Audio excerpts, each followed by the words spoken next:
Hello and welcome to 15-Minute Gamer. My name is Tony and this is a very short video on my impressions of Tom Clancy's Recon Wildlands. I've recorded some footage on the PS4, got a little bit of driving, a little bit of flying, a little bit of shooting, no spoilers, nothing's going to ruin the beta if you haven't played it yet, just my impressions and what I think of it. So, let's get into it. As I said, this footage is from the PS4. I recorded it this morning and I've put about 5 hours into it and I have completed the beta. Well, the main story missions anyway, there's a few side quests to do, so that's how far I am in. I'm keeping this totally spoiler free, there's no story missions or anything like that in it. First thing I want to draw your attention to is just how big the map is, and this is the first thing we're going to speak about. This map, bearing in mind, this is one zone, that's the size of the map, each one of them is a zone the size of this area. So this game is huge. Ubisoft has said it's the biggest game world they've created. Now, that, I don't know why it's a good thing, but I want a world full of content. I don't care if it's the biggest, smallest, whatever. If I can just be absolutely amused and entertained in this world, I am happy. That was the problem with Division sometimes. I got a little bit bored in certain other open world games, like Mad Max. I sort of get very bored of that game because it was just so big and there wasn't, well, in my mind, just wasn't much to do. I know a lot of people liked it, but I got about 9-10 hours in and got a bit bored. So I'm hoping this is filled with a lot of fun things to do, and so far it does seem it. So yes, it is huge map. It looks like there's a lot to do. But Ubisoft, please make sure there's a lot to actually do inside of it. I don't want to just drive from base, kill with nothing in between. That is what I do not want. So first of all, massive map, and they give you quite a good little playground on this beta with a lot of stuff to do. Helicopters, planes, jeeps, buggies, cars. This game is full of vehicles, and that's what I like. You never feel like you're stuck or stranded in the middle of somewhere. There's always a car to get hold of, there's always a helicopter nearby, there's always an aeroplane. So it's good in that sense. Right, driving. Driving was something when I first played it, I was like, oh my god, this is terrible. However, I did get used to it, and the driving's actually fun in a way. Certain ways it's not fun because sometimes you can press reverse and end up doing this like 360, 180 J-turn escape, and I think that's what it's made for. And you will slide off the road a lot. The handbrake is pretty extreme. However, I did find driving a lot of fun, and you can peek out the windows and shoot, and yeah, the driving, you will get used to it. GPS is really good as well, always leads you to where you need to be. Lots of roads, lots of vehicles. And just, there's lots of people driving around and people hanging from pools because obviously you're in a bit of a, type Colombia type situation with the cartel. So like you'll just be walking somewhere, they'll be hanging from pools and stuff. That's quite mad. Here, what I've done is drove past an enemy checkpoint because I just want to show you. Well, this was a bit of a glitch actually. I didn't actually mean it to be a glitch, but it ended up being one. So I pulled my car off here just to get a little bit of away from it. So as you can see there's my character. And I've got a new gun on here, an AK-47 with a scope, and I was like, ooh, I don't know how to use this. So I thought I'd give it a bit of a go. So when someone sees you, can you see how the reticule thing goes? Like, it was like a purpley green thing there. That's when you know you've seen them. So I'm just throwing a grenade here, just to show you how grenades work. They go quite far. Here's my team coming up with me. I then got up here to finish the job, and they've gone. Absolutely vanished. Just thin air. Gone? Where have they gone? I don't know. But enemies have a little red circle above them when you can't see them, but they might be coming after you. And then it goes green when they're visible, which is really good for snipering because you can. Ooh, there's a green. I'm going to sniper that. And I love that little feature. See, there's a car just driving casually past. One thing I did notice though, people don't care that you're having a gun battle. You'll have a battle in the middle of somewhere, and people will just be like, I'll continue laying these bricks. There's 5 on men walking past me, I'll just continue with these bricks. And sometimes you'll shoot them because obviously in a game like this you just shoot everyone because you think everyone's an enemy when you're in an enemy base. Not necessary, so do be careful of that when you play it. So I'm just driving this, I think it's 2K at the next checkpoint, I can't quite see in the recorded screen, and we're basically doing a steal helicopter mission. So I think this is the perfect time to talk about graphics. Graphically, yes, there is bugs, but my god, it's gorgeous. I was flying a helicopter and there was some lightning in the background and I stopped.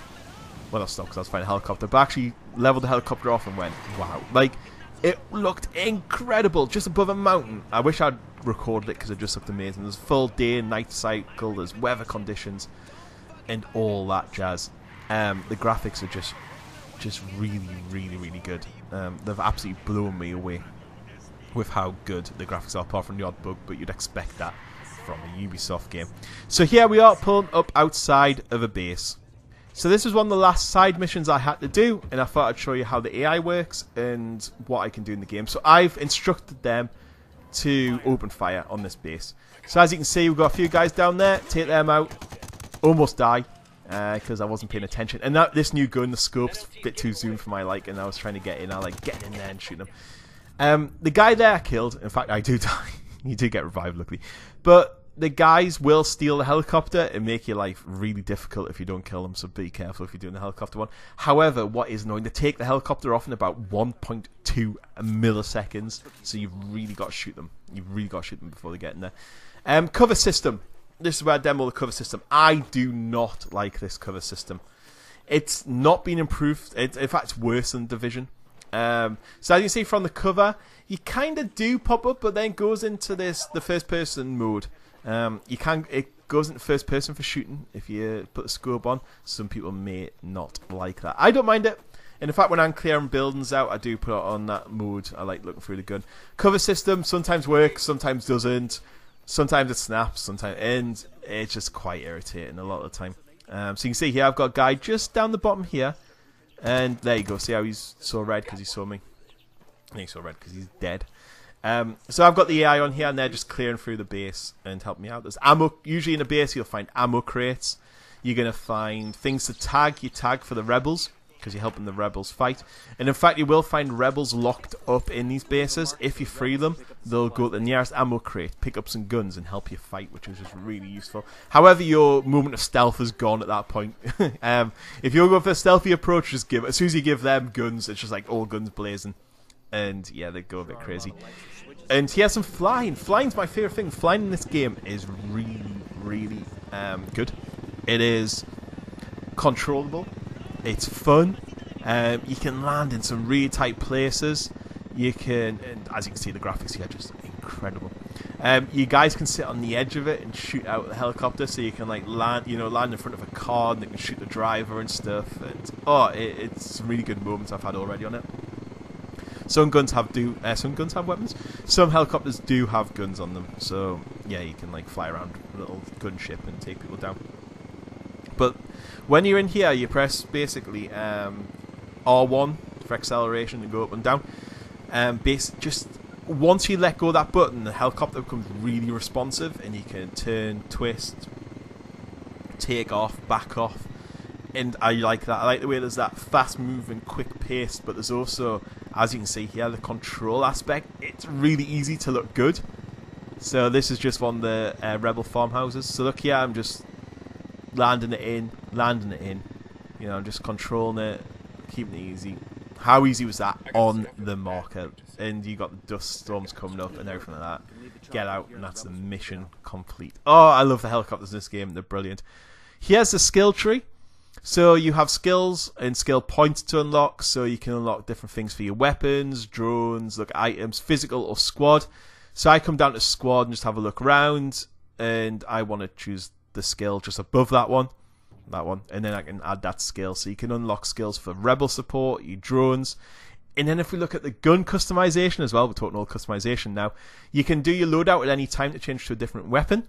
So you got a couple of different weapons there. You got primary and secondary, and each weapon can be disassembled, and you can add parts on it. So different scopes, different stocks, different underbarrel attachments. There's so much for each gun. You can color them in. You can do whatever, and you can do that for each gun as well. So you've got sniper rifles, you've got handguns, you've got drones, you've got grenades, you've got mines, you've got flare guns, you've got C4, and not only that. Oh, I don't know, I haven't customized the grenades or anything yet, but you can customize the drones to do different things, and then you can customize your character totally. You can put netting on, different masks, tattoos, colors. So it means when you're playing, everyone looks different, which I think is just fantastic. Because it means no one ever looks the same. So you might have some people with me like full camo gear, which sways and hides in the grass and stuff like that, and I just love that. bit of the game. So much customization, and I love customization. Does mean there's probably a lot of DLC, but never mind. And you got rebels as well, which they're the rebels here. This is a rebel held base, and they will help us out as they go. And that is the end of the game footage. So I hope you enjoyed that little bit of game footage there. So that's it. That's my little impressions review of Tom Clancy's Wildlands. Positives, graphics, really good, and gameplay I'm really enjoying so far. Bad points, I'm not enjoying the cover system as yet, and there's quite a few bugs. One thing we didn't talk about is friends. You can play with up to 3 other AI characters, or you can just invite friends into the game that can drop in and out and help you do missions and that sort of thing. However, once you invite someone in, you can't then have AI with it, so if there's 2 of you, there's 2 of you. If there's 4 of you, there's 4 of you, etc. So, yeah, your AI characters do drop out, which I think's a bit of a shame. It would be nice to have always a squad of 4, and maybe you could control a guy each, or make someone a captain or something like that. I don't know how it would work, but never mind. Anyway, that is my impressions. Really enjoying it. It's now become a must-buy game for me. I just hope that they've made the biggest map, but also made it really interesting once we get the different areas, and I can't wait to play it on March the 7th. If you want it now, March the 7th, get pre-ordered. I think it's going to be a good one. It's going to be a massive game. And I'll catch you all later. Goodbye.